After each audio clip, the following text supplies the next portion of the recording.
Hi everyone, welcome back to STwC with Chris. Thank you for connecting. Like I always say, this platform is to bring words of encouragement to someone. Success tips to help them in their career, in their business, and in their personal life.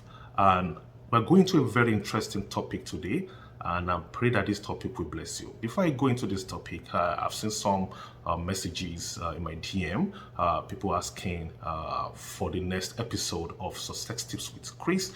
I just wanted to know any video, any content I'm bringing out, I want it to bless you. I do just want to throw content out anyhow that will not have any impact in your life. I want content that will have positive impact in your life. We're going to a topic today called "Who are you partnering with?" or tagged "Who are you associating with?" That's very important. The person you are associating with, people you are partnering with, will determine how far you will go in life. Okay, so let's look into a particular character in the Bible. The name of this character is Issachar. You have heard about Issachar, so many things about them, having understanding of the times, being a strategist to kings. So how did they get here? Did they start like that? We will look into this character. Leah named her fifth son Issachar, which means men of hire, based on the circumstances surrounding his birth. Leah hired Issachar's dad for a price of mandrake. Reuben brought some mandrake. Bible scholars made us to know that mandrakes are medicinal plants. Some people believed it was actually used in the area of conception. You know the story of Rachel. She was barren for a season. She needed a mandrake. So she talked with Jacob to go in with Leah because of the price of mandrake. The very name Issachar was not a good name at all at this point in time, because that name means men of hire. So they were forced into labor, they were forced to be slaves. They prefer to be slave than to lead. They prefer to be under someone laboring under them. They don't want to take any risk. They don't want to be a leader.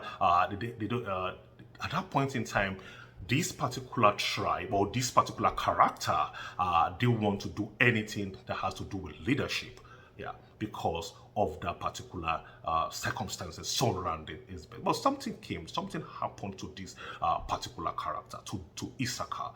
Issachar strategically aligned himself with his younger brother called Zebulon. Zebulon is the sixth son of Leah and the 10th son of Jacob. Let's talk about the meaning of Zebulon. Zebulon means gift. Zebulon means fortunate. It means honor. It's a very, very, very beautiful name. And that name reflected in his life. At this point in time, Zebulon was doing very well. Genesis 49, everything I've been talking about is actually from the book of Genesis 49. But if you read specifically book of Genesis 49, verse 13, you will see the blessing of Zebulon. That talk about Zebulon.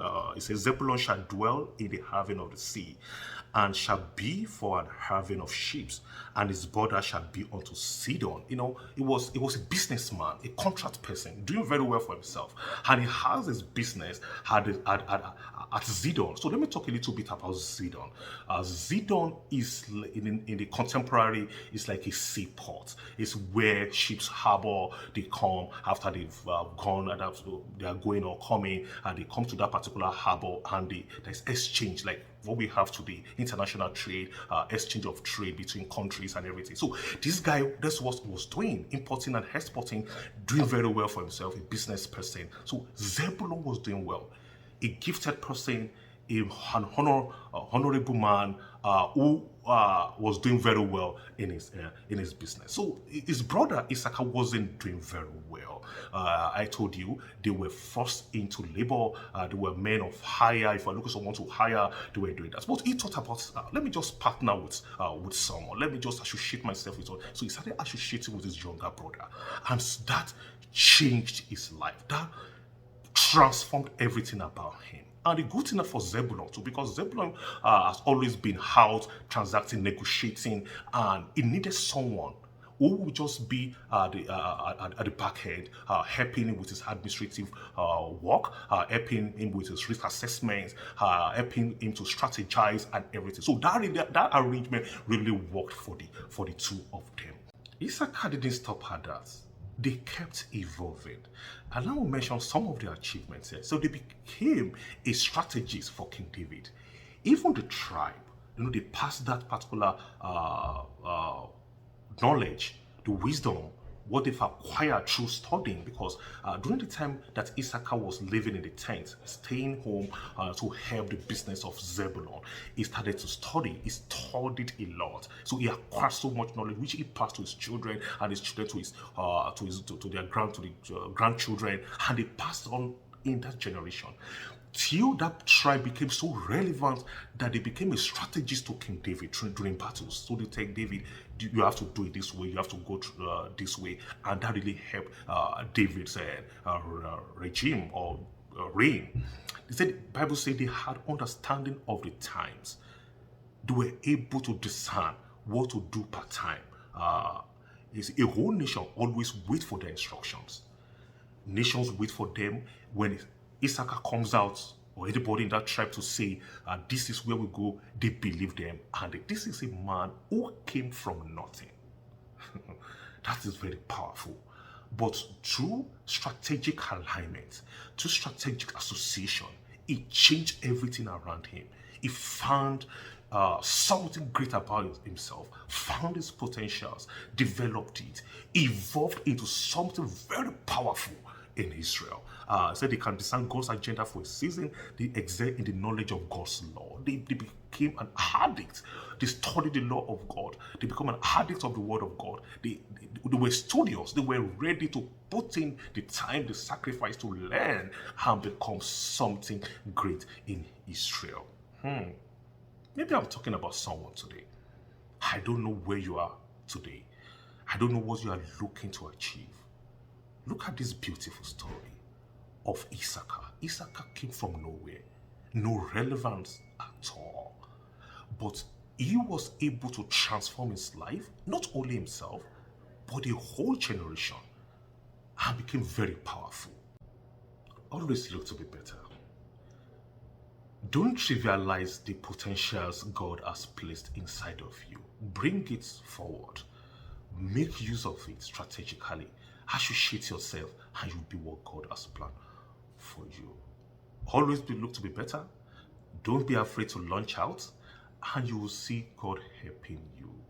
This is the story of a very wonderful character in the Bible who came from nothing to prominence. They worked on themselves, a whole tribe, and they became very, very relevant. If you had looked at the circumstances surrounding his birth, he wouldn't have achieved this greatness in Israel. But he looked beyond that, associated positively, associated strategically, and made good use of his potentials to develop, not being jealous of other people, but looking inwards, saw his potentials, develop those potentials, evolve in that potentials, never be satisfied with where you are at this point in time. I see you doing well in life. I see you progressing. I see you taking that time to study, to really make use of all the resources at your beck and call. Until I see you again on Success Tips with Chris, thank you for watching and have a very good and blessed week. Bye for now.